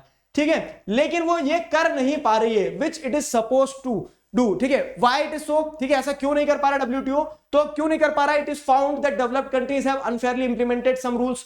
ठीक है, एक कारण ये हो गया, they have forced the developing countries to remove trade barriers from their countries, at the same time they themselves have restricted imports to their countries or used unfair trade practices to manipulate the market। यही 2 point जो हमने यहां देखे हैं। ठीक है, कि क्या शॉर्टकमिंग्स है उसकी। अब इसको 3 नंबर में पूछ लिया गया, तो इसमें आप एग्जांपल के माध्यम से बताओगे, agriculture in USA are heavily subsidised, ये वाला पॉइंट जो है। ठीक है, जिसके चलते क्या है कि जो डेवलपिंग कंट्रीज के फार्मर्स हैं, ठीक है, वो अपने प्रोडक्ट्स को यूएस के फार्मर्स के प्रोडक्ट के कंपैरिजन में उतना सस्ते पे बेच नहीं पाते हैं, और उसके चलते क्या होता है, ना तो वो अपना प्रोडक्ट इंपोर्ट कर पाते हैं। बताया ना कि developing countries to remove their barriers, लेकिन at the same time they themselves have restricted imports. वो अपनी कंट्री में इंपोर्ट नहीं लेते, एक्सपोर्ट देते जाते हैं, ताकि फॉरेन एक्सचेंज वो कमा ले, लेकिन डेवलपिंग कंट्रीज अपना सामान वहां नहीं बेच पाए। अगर बेचेंगी भी तो वो कंपीटेबल नहीं होगा। क्यों? क्योंकि वहां पे उन्होंने अपने एग्रीकल्चर सेक्टर वगैरह को हाईली सब्सिडाइज करके रखा है। समझ में आ रहा है? तो इस तरह से एक सवाल जो मैं आपको होमवर्क देना चाह रहा था, वो यहाँ पे क्वेश्चन मैंने सेट ही कर दिया आपके लिए। ठीक है, कि WTO की शॉर्टकमिंग्स क्या है उसको बहुत अच्छे से अगर समझाया जाए,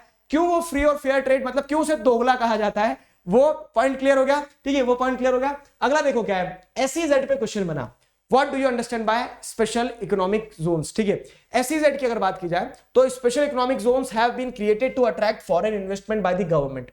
What are its benefit? ठीक है, मतलब SEZ किस लिए बनाए, ताकि वो फॉरेन इन्वेस्टमेंट को अट्रैक्ट कर सके। तो वैसे तैयार वैयार होकर खड़ा हो जाता है क्या SEZ? नहीं ना।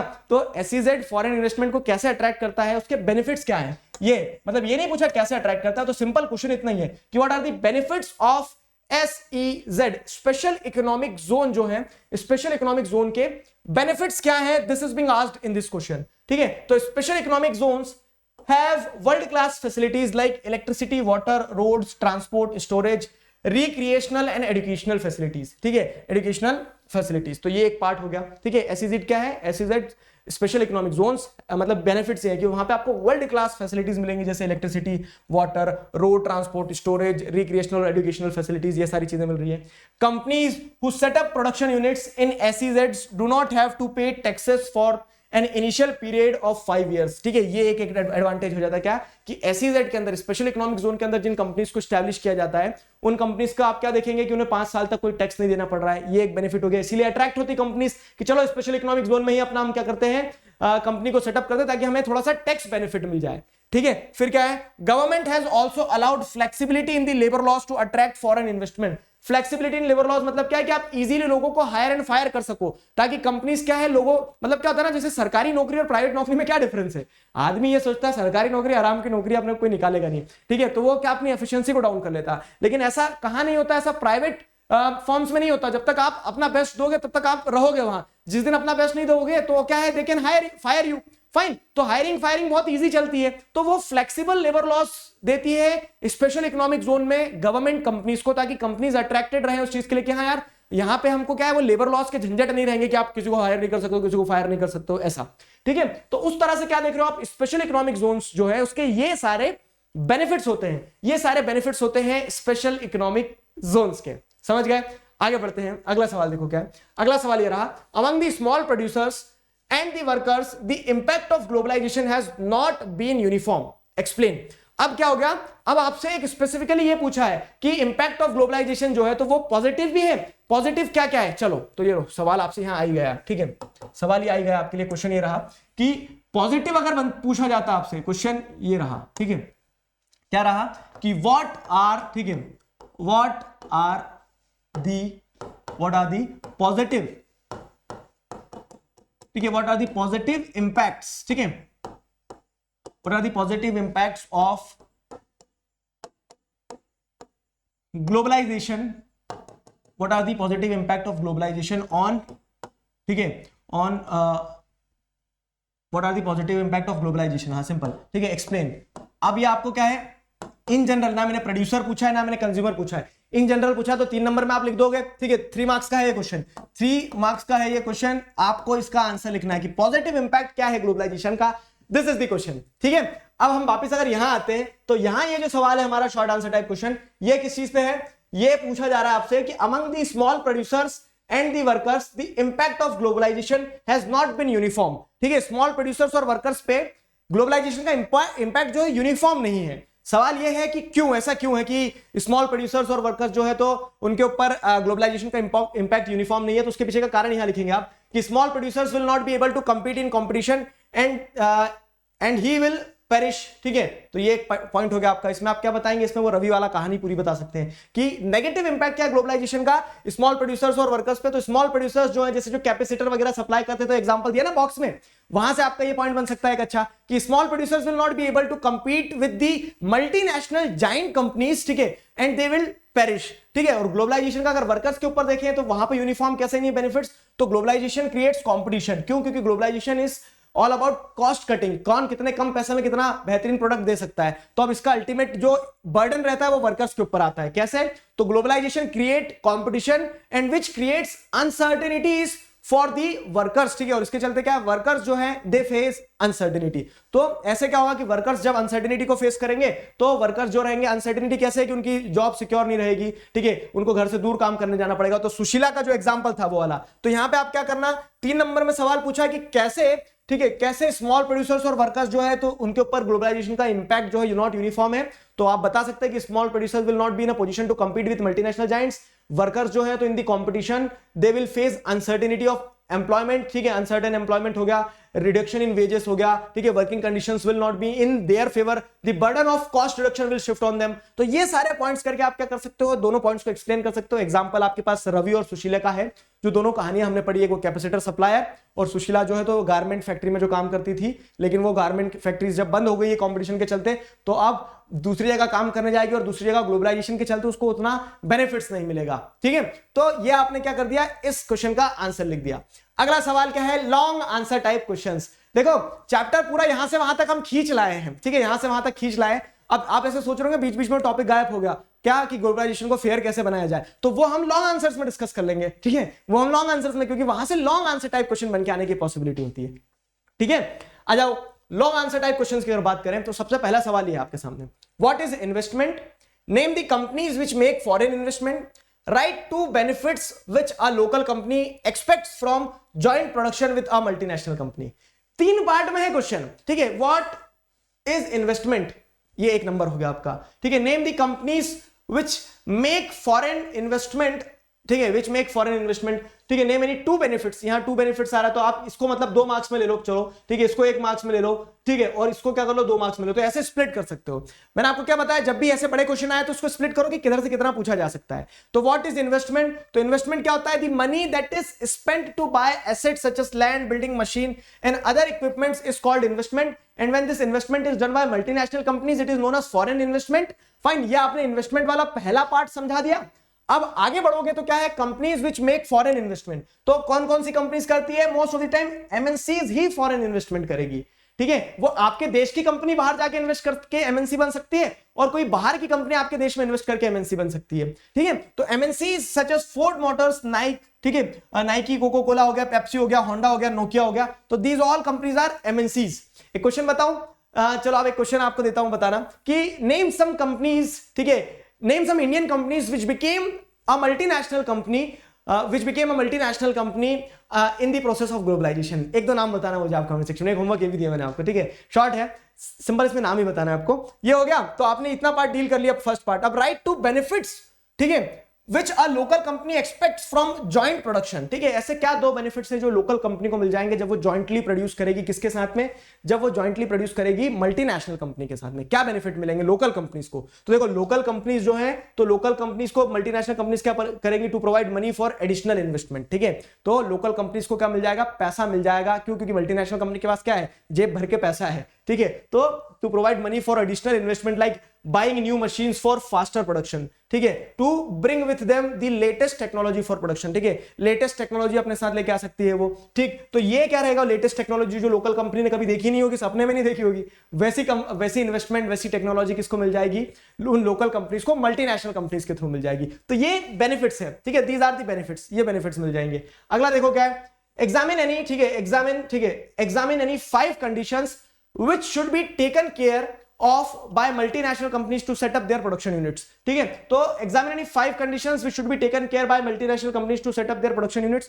क्या 5 चीजों पे ध्यान देती है मल्टीनेशनल कंपनीज, ये थोड़ा सा ओपन एंडेड क्वेश्चन है, दिमाग लगाओ कि कोई भी मल्टीनेशनल कंपनी कहीं भी इन्वेस्टमेंट करेगी, तरीके अलग अलग हो सकते हैं, वो डायरेक्ट फॉरेन इन्वेस्टमेंट जा सकती है, लोकल प्रोड्यूसर्स को खरीद सकती है, रिकॉल करो ये 5 नंबर में पूछ लिया तो कि लोकल प्रोड्यूसर्स को खरीद सकती है, डायरेक्ट इन्वेस्ट कर सकती है, आउटसोर्स कर सकती है अपना प्रोडक्शन, जॉइंट वेंचर में आ सकती है, तो ये तरीके होते हैं। लेकिन अभी पूछा क्या है, सवाल ये पूछा है कि 5 conditions which should be taken care of bye multinational companies, multinational companies के द्वारा किन 5 कंडीशंस का ध्यान रखा जाता है अपने प्रोडक्शन यूनिट्स को स्टैब्लिश करने से पहले। तो वो क्या देखती है कि रॉ मटेरियल सस्ता अवेलेबल हो, ठीक है, ये देखती है वो ये देखती है कि गवर्नमेंट पॉलिसीज फेवरेबल हो, ठीक है। मल्टीनेशनल कंपनीज ये देखती है कि वहां पे आपको लेबर जो है वो कम कॉस्ट पे मिल जाए, तो वही सारे पॉइंट आएंगे। प्रॉक्सिमिटी टू मार्केट लिख सकते हो, आपकी मार्केट, ये थोड़ा सा ओपन एंडेड है, ये कहां से मिल जाएगा आपको, जो आपने मैन्युफैक्चरिंग इंडस्ट्रीज पढ़ा है ना, वहां पे जो इंडस्ट्रियल लोकेशन के लिए जो फैक्टर्स रहते हैं वही फैक्टर्स यहां भी देखे जाएंगे, ठीक। तो क्या है, प्रॉक्सिमिटी टू दी मार्केट्स एक पॉइंट हो जाएगा, availability of skilled and unskilled labour एक फैक्टर हो जाता है, presence of favourable government policy, government favour कर रही है इन्वेस्टमेंट को, गवर्नमेंट एफडीआई फ्रेंडली है या नहीं है, वो एक पॉइंट हो जाता है। Availability of other factors of production such as raw material, water, electricity, transport, presence of standard safety measures for assured production, ठीक है। तो कभी भी क्वेश्चन कैसा भी आए हाथ मत खड़े करना, दिमाग लगाना, सोचना कि यार ये स्पेसिफिकली अगर यहां नहीं दिया है, ठीक है, यहां अगर एक एक शब्द में दिया है, 5 नंबर में पूछ लिया कैसे लिखूंगा, तो अपने शब्द में आपने जो कॉन्सेप्ट्स पढ़े हैं उन कॉन्सेप्ट्स को लिख के आना, छोड़ के मत आना, छोड़ के तो आगे ना सोच लेना आपसे, ठीक है। देखो एक चीज बता रहा हूं मैं, जैसे मैथ्स में ऐसा बोलते हैं ना कि स्टेप्स के नंबर मिल जाते हैं, तो वैसे ही सोशल साइंस में भी क्या है, सोशल साइंस में भी आप you have to attempt the question, whatever you know you have to attempt the question, write the answer in your own words, write the answer on your own understanding. 5 में से 5 नहीं मिल रहा है, मान लो अगर आपने हवा में मार के आए हो तीर, लेकिन 4 तो मिलेगा, 3 तो मिलेगा ना, तो छोड़ के मत आना कभी भी कोई भी क्वेश्चन, ठीक है, कभी भी कोई भी क्वेश्चन छोड़ के मत आना, ठीक। अब उसमें ये भी नहीं गाना लिख के आ गए, जो आपकी समझ है वो लिख के आओ, ठीक है, जो आपकी समझ है वो लिख के आओ। अगला सवाल, how foreign trade helps in the integration of market, explain.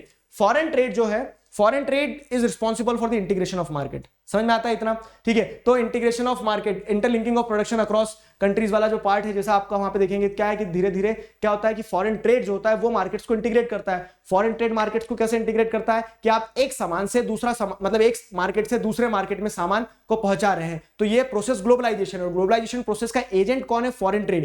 देखो एक बार मैं रिकॉल करवाता हूं, what are the agents of globalisation? तो मल्टीनेशनल कंपनीज एजेंट है। अब मल्टीनेशनल कंपनी, कोई कंपनी के घूमने से ग्लोबलाइजेशन नहीं हो जाएगा, ठीक है, वो कंपनी क्या करती है? ट्रेड करती है, इंपोर्ट एक्सपोर्ट करती है, तब ग्लोबलाइजेशन होता है। तो फॉरेन ट्रेड जो है वो इंटीग्रेशन ऑफ मार्केट में कैसे एक इंपॉर्टेंट रोल प्ले करता है, ये पूछा गया है। सवाल सीधा है, जवाब भी सीधा आएगा इसका। क्या होता है कि फॉरेन ट्रेड से आप क्या देखते हैं कि एक कंट्री से दूसरी कंट्री में इंपोर्ट एक्सपोर्ट होते हैं, तो फॉरेन ट्रेड क्या करता है? It facilitates movement of goods and services between countries. हो गया इंटीग्रेट मार्केट, ठीक है। Facilitates movement of people, idea and technology, तो फॉरेन ट्रेड से क्या होता है? पीपल, आइडियाज, टेक्नोलॉजी, इसका मूवमेंट होता है, तो इंटीग्रेशन देखने को मिल रहा है, ठीक है। It give opportunity to producers to sell their products beyond local domestic markets. Fine. अब क्या हो रहा है कि कभी कभी ऐसा लगता है कि सर ये लिमिटेड स्कोप वाला क्वेश्चन है, इसमें कितना लिखे? अब बताएं, इंटीग्रेशन ऐसे होता है कि इंपोर्ट एक्सपोर्ट होता है, लेकिन आप लिखो ना तो क्या हो रहा है कि गुड्स एंड सर्विसेज कंट्रीज के बीच में एक्सचेंज होते हैं। गुड्स एंड सर्विसेज के अलावा पीपल, आइडिया, टेक्नोलॉजी एक्सचेंज होता है, ठीक है। जो लोकल प्रोड्यूसर हैं वो क्या कर सकते हैं? ग्लोबल बन सकते हैं। Fine. Buyers get more choice of goods. Buyers, अब आप पूरा लिख दो, फॉरेन ट्रेड से क्या रहता है कि बायर्स के पास में मोर चॉइस ऑफ गुड्स होती है। पहले जब फॉरेन ट्रेड नहीं था तो जो प्रोड्यूस हुआ वही चुपचाप पहन लो, वही चुपचाप खा लो और वही रह लो, ठीक है। लेकिन अब फॉरेन ट्रेड की मदद से क्या है? Buyers have the power, buyers have the power of options, ठीक है, उनके पास ऑप्शंस है बहुत सारे, तो बायर्स, ठीक है, buyers get more choices of goods, ये एडवांटेज हो जाता है। फिर क्या है? Increase competition among producers, so better quality of goods and services can be provided and this helps in the integration of market। तो इस तरह से क्या है? आंसर को क्वेश्चन को देखना, आंसर कहां कहां किस किस पॉइंट पे किस किस डायमेंशन पे लिखा जा सकता है वो समझना और लिख देना बेधड़क होके, ठीक है, ठीक है, बेधड़क होके। तो अब आगे देखते हैं, अगर तो आगे क्या है? आगे देखो, ये globalisation as a factor has been facilitated by some of the factors, ठीक है। Globalisation as a factor has been facilitated by some of the factors. हाँ, ठीक है। देखो क्वेश्चन में दो फैक्टर है, इसमें आपके दिमाग का फैक्टर कंफ्यूज नहीं होना चाहिए, ठीक, अच्छे से समझना कि ग्लोबलाइजेशन जो है, ठीक है, ग्लोबलाइजेशन क्या है? एक प्रोसेस है, प्रोसेस लिख दो तो ज्यादा सही रहेगा, ठीक है। Globalisation as a process has been facilitated by some factors, explain them in brief. Question समझ में आया कि what are the factors that have enabled globalization? Simple question है कि what are the factors that have enabled globalization, ऐसा बस। वो क्या है? शब्द मैंने क्या होता है? क्वेश्चन बहरूपी आया, शब्द बदल कर आ जाता है, ठीक है, तो वो शब्द बदल कर आया है। तो अगर जैसे आप यहां देखोगे तो यहां क्या क्या फैक्टर्स ध्यान करो, एक टेक्नोलॉजी था, दूसरा लिबरलाइजेशन था। अभी तो दो ही है सर, तो क्या दो टेक्नोलॉजी और लिबरलाइजेशन लिख दे? नहीं, 5 नंबर का क्वेश्चन है, 5 पॉइंट से कम में टिक के आना। तो अब यहां क्या लिखोगे आप? तो सबसे पहले आप टेक्नोलॉजी के बारे में लिखोगे, तो टेक्नोलॉजी में आप कंटेनर्स वगैरह के बारे में लिख देना। फिर टेक्नोलॉजी में आप किसके बारे में लिख देना? टेक्नोलॉजी में फिर कंटेनर्स वगैरह के लिखने के बाद में वो आईटी सेक्टर के बारे में लिख देना कि इंफॉर्मेशन टेक्नोलॉजी जो ग्रो होती है वो, ठीक। तो वहां पे क्या हो जाएगा? टेक्नोलॉजी में इंप्रूवमेंट इन ट्रांसपोर्टेशन, कंटेनर वगैरह का इस्तेमाल, ठीक है। फिर क्या है? टेक्नोलॉजी में इंफॉर्मेशन एंड कम्युनिकेशन का इस्तेमाल, तो ये क्या है? These are some of the factors, ठीक है, which have strengthen the globalisation process. अगला क्या है? Liberalization of foreign trade and foreign investment policy. Liberalization of foreign trade and foreign investment policy पे क्या आ जाएगा? अब जैसे अगर आप देखोगे तो ट्रेड बैरियर हो गया, ठीक है, ट्रेड बैरियर मतलब अब 2 नंबर आपने कर दिए यहां पे कवर, ठीक है। Globalisation as a process has been facilitated by some of the factors, तो आपने 2 नंबर यहां पे फिक्स कर दिए, फाइनल कर दिए, 2 नंबर आपके यहां फिक्स हो गए, फाइनल हो गए। अब अगर नीचे आते हैं हम, तो अब नीचे आपको क्या है? 3 नंबर का बच रहा है। लिबरलाइजेशन दूसरी प्रोसेस है, liberalization of foreign trade and foreign investment policy. तो उसमें आप बताओगे कि पहले जैसे ट्रेड बैरियर्स वगैरह का इस्तेमाल किया गया इंडिपेंडेंस के टाइम पीरियड में, उसकी क्या जरूरत थी वो बता दिया, लेकिन जब क्या है आप उन्हें रिमूव करते हो तो वो क्या कर रहा है? ग्लोबलाइजेशन प्रोसेस को स्ट्रेंथन कर रहा है। तो globalisation as a process has been facilitated by some of the factor and the another factor, one more factor is liberalisation. तेज तो नहीं हुआ? आंसर समझ में आया? तो आपसे 5 नंबर में सवाल पूछा है, ठीक है, फैक्टर्स कौन कौन से हैं ग्लोबलाइजेशन प्रोसेस को स्ट्रेंथन करने वाले? तो एक टेक्नोलॉजी है, तो टेक्नोलॉजी में ट्रांसपोर्टेशन और कम्युनिकेशन लिख दिया। और दूसरा क्या है? दूसरा जो है फॉरेन इन्वेस्टमेंट पॉलिसी और फॉरेन ट्रेड का लिबरलाइजेशन फैक्टर होता है। तो लिबरलाइजेशन को 3 नंबर के हिसाब से एक्सप्लेन कर देना कि ट्रेड बैरियर उनकी जरूरत क्या थी, उनको हटाने की जरूरत क्या थी, नीड लिख दिया, ठीक है, ताकि स्टैंडर्ड ग्लोबल स्टैंडर्ड से प्रोडक्शन मैच हो पाए और लिबरलाइजेशन हो गया, ठीक है। तो ये लिबरलाइजेशन वाली प्रोसेस समझा देना है यहाँ पे, सिंपल, ठीक है। तो इस तरह से क्या हुआ? इस तरह से अगर आप देखोगे तो आपका ये वाला पार्ट जो है यहाँ पे कंप्लीट हो गया। चलो आगे बढ़े। अब देखो क्या है, what is globalization? Again globalization तो आप कितनी बार पढ़ चुके हैं, तो rapid integration and interconnection between the economies globalization है। तो ये इतना पार्ट आपने समझा दिया, क्वेश्चन को इतने को अलग डील कर लेना। Explain 2 positive and 2 negative impact of globalisation.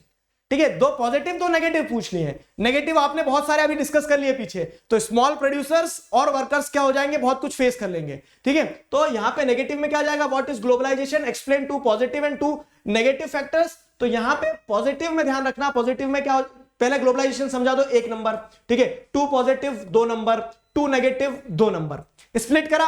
अब देखो क्या है, तो globalisation is a process of integration and interconnectedness between countries, 1 number done. ठीक है, पॉजिटिव में क्या जाएगा, तो availability of variety of products. ठीक है, पॉजिटिव ये है कि ग्लोबलाइजेशन से बायर्स के पास में मल्टीपल ऑप्शंस हो जाते हैं। ठीक है, availability of variety of products आपको यहां पे देखने को मिल जाएगा, availability of variety of products. दूसरा क्या है, creation of new jobs and higher standard of living.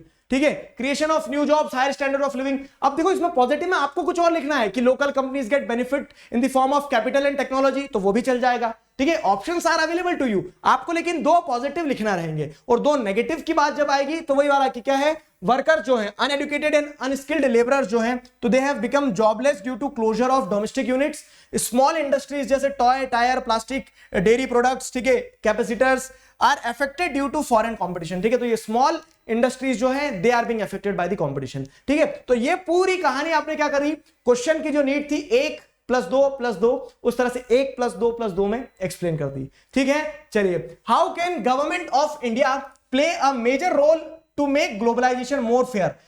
Pattern को एनालाइज करो, मैंने आपको सारे टॉपिक्स कवर करवा दिए हैं। ठीक है, टॉपिक कोई भी नहीं छोड़ा है। तो अब जैसे अगर आप यहां देखोगे, एक सवाल ये बन सकता है आपके लास्ट टॉपिक से, फेयर ग्लोबलाइजेशन से, स्ट्रगल फॉर फेयर ग्लोबलाइजेशन से, कि ग्लोबलाइजेशन फ्री एंड फेयर नहीं है। क्यों? क्योंकि उसके बेनिफिट सबको इक्वली एंजॉय नहीं कर पा रहे हैं। ठीक है, मल्टीनेशनल कंपनीज जो है, डेवलप्ड कंट्रीज जो है, वो अनफेयर एडवांटेज ले लेती है। लेकिन पॉइंट यहां पे ये है कि आप उसे और फेयर कैसे बना सकते हैं। तो how can the government of India play a major role to make globalization more fair, explain with example. ठीक है, एग्जाम्पल की मदद से एक्सप्लेन करो कि गवर्नमेंट ऑफ इंडिया जो है कैसे एक इंपॉर्टेंट रोल प्ले कर सकती है। तो यहां पे आप क्या लिखेंगे, यहां पे आप लिखेंगे by framing policies that protect. ठीक है, by framing policies that protect the interest of not only rich and powerful but the weaker sections of the society. ठीक है, ये इंश्योर किया जाए, ये गवर्नमेंट इंश्योर कर सकती है कि ग्लोबलाइजेशन के बेनिफिट जो है वो इक्वली डिस्ट्रीब्यूट हो। तो एक पॉइंट आपका ये हो गया। ठीक है, by framing policies that protect the interest of not only rich and powerful but also the weaker section of society। दूसरा क्या है, by supporting small producers so that they can compete with large manufacturers। ठीक है, क्या हो कि small producers को आप सपोर्ट करो ताकि वो लार्ज मैन्युफैक्चरर्स से कंपीट कर सके। कैसे? तो आप उन्हें क्या करो, सब्सिडी दो, टैक्स बेनिफिट्स दो, ये सारी चीजें। By ensuring that labour laws are properly implemented and workers get their rights. अब क्या हो जाता है, जैसे हमने एक पॉइंट समझा, क्या समझा, एक पॉइंट कि ग्लोबलाइजेशन का एक नेगेटिव इंपैक्ट ये होता है क्या, कि ग्लोबलाइजेशन के चलते वर्कर्स जो है उन्हें सफर करना पड़ता है। तो वही क्या है, वही फ्री और फेयर के सामने चैलेंज है, फ्री और फेयर ग्लोबलाइजेशन के। तो उसको आप फ्री और फेयर कैसे बना सकती है, तो government is the most powerful body. तो गवर्नमेंट यहां पे ये इंश्योर करे कि लेबर लॉज जो है ना वो प्रॉपर्ली इंप्लीमेंट हो। ठीक है, लेबर लॉज प्रॉपर्ली इंप्लीमेंट हो, उनका वर्कर्स जो है उनके राइट्स वायलेट ना हो। Bye using trade and investment barriers, trade और इन्वेस्टमेंट बैरियर्स का इस्तेमाल करके क्या कर सकती है सरकार जो है वो मदद कर सकती है। तो by using trade and investment barrier, by using trade and investment barriers हो गया। फिर क्या है, negotiation for fairer rules at WTO। ठीक है, वर्ल्ड ट्रेड ऑर्गेनाइजेशन में फेयरर रूल्स के लिए नेगोशिएट किया जाए ताकि क्या हो, जितनी भी सारी डेवलपिंग कंट्रीज जो सफर कर रही है नेगेटिव साइड को, वो सारी एक साथ आकर अपने इंटरेस्ट के लिए, डेवलपिंग कंट्रीज के लिए, या फिर नेगेटिव साइड जो है ग्लोबलाइजेशन का उसके अगेंस्ट में आवाज उठा सके। ठीक है, तो ये वाला पार्ट जो है, देखो कुछ कुछ एरियाज जो है समझाता हूं मैं आपको। जैसे इस पूरे चैप्टर को मैंने आपको इंपॉर्टेंट क्वेश्चंस बता दिया, मैं आपको बहुत हॉट एरियाज बताता हूं। हॉट एरियाज ऐसे कि जिससे क्वेश्चन आने की पॉसिबिलिटी ज्यादा रहती है हमेशा। ठीक है, लिबरलाइजेशन वाला जो पार्ट है ना, उसको तोड़ मरोड़ के किसी भी तरह से पूछ लिया जाता है। फिर गवर्नमेंट मतलब मल्टीनेशनल कंपनीज के कौन कौन से रूट्स है वो कैसे एंटर कर जाती है, उसको वहां से एक क्वेश्चन बनने की पॉसिबिलिटी ज्यादा रहती है। ठीक है, एक ये हो गया स्ट्रगल फॉर फेयर ग्लोबलाइजेशन वाला टॉपिक, यहां से मतलब क्वेश्चन आने की पॉसिबिलिटी ज्यादा रहती है। तो ये बड़े बड़े टॉपिक देख के समझ लो, आप बड़े बड़े टॉपिक देख के समझ लो। मल्टीनेशनल कंपनीज के रूट्स कौन कौन से हैं, एक वो इंपॉर्टेंट हो गया, लिबरलाइजेशन वाला पार्ट जो हो गया वो इंपॉर्टेंट हो गया। और ये तो ये 3 टॉपिक्स तो ऐसे हैं ब्रॉडली जिससे क्वेश्चन आने की पॉसिबिलिटी बहुत ज्यादा रहती है। ठीक है, अब इसी के साथ क्या होता है, हमारा आज का ये जो कार्यक्रम था वो होता है समाप्त। बजाओ तालियां। ठीक है, और एक बार मुस्कुरा दो, हाँ ऐसे ही। ठीक है, तो देखो ये चैप्टर भी आपका कंप्लीट हो गया है। तो now I am expecting, let me recall the things in this video. Recall ऐसे करवा देता हूं कि आपने सारे चैप्टर पढ़ लिए हैं। ठीक है, ये जो मार्च मंथ की पूरी प्लानिंग थी उस हिसाब से आप काम करते चल रहे हो। मैंने आपको ठीक है, जो रोड मैप डिस्कस किया था तब पहले दिन कह दिया था आपसे, क्या कह दिया था कि जैसा मैं बोल रहा हूं वैसा करते चलोगे ना, यू विल नॉट रिग्रेट। और मुझे पता देखो कि आप जैसे देख रहे हैं 1.5-2 लाख बच्चे अभी जुड़े हुए हमारे साथ सोशल स्कूल वाले चैनल पे। I know many more are there, ठीक है। All what you are required to do is to share about this channel. और मुझे ये भी पता आप शेयर नहीं करते हो, है ना, ठीक है। Please, this is a humble request, I am not expecting anything from you. बस मैं ये चाहता हूं कि आप क्या कर दो, इसको बता दो, क्योंकि बहुत सारे बच्चे हैं, those who are searching me, those who are waiting for me, they don't know where I am teaching, ठीक है। तो please share this channel with them. Fine, जो पॉइंट था इंपॉर्टेंट अगला, वो ये था कि मैंने जैसा आपसे कहा था कि उस पैटर्न में हम पढ़ते चलेंगे। आपने चैप्टर पढ़ा, गुड। चैप्टर पढ़ने के बाद में आपने ये इंपॉर्टेंट क्वेश्चन देख लिए। अब जिस दिन इंपॉर्टेंट क्वेश्चन देखते हो उसी दिन उसके डाउट सॉल्व भी करवा देता हूं मैं, तो अब हम डाउट सॉल्व कर लेंगे रात में, ठीक है। तो एक पैटर्न में जब हम चलते रहेंगे ना आगे, तो हमें दिक्कत नहीं आएगी, ठीक है। और आप अगर उस पैटर्न में चल रहे हो तो congratulations, you are going to do the best of yourself, ठीक है। you are going to do much more than what people are expecting from you। आपसे जो लोग सोच रहे हैं इतना ही कर पाएगा, उससे 10 गुना ज्यादा करके दिखाओगे आप। बस आपको क्या करना होगा, थोड़ी सी मेहनत करना होगी। चलिए, तो आज के सेशन को कंप्लीट करते हैं। I hope you enjoyed it, आपको सारी चीज समझ में आ गई है। Till then stay connected, keep learning, signing off with this, together we can, we will. Thank you very much.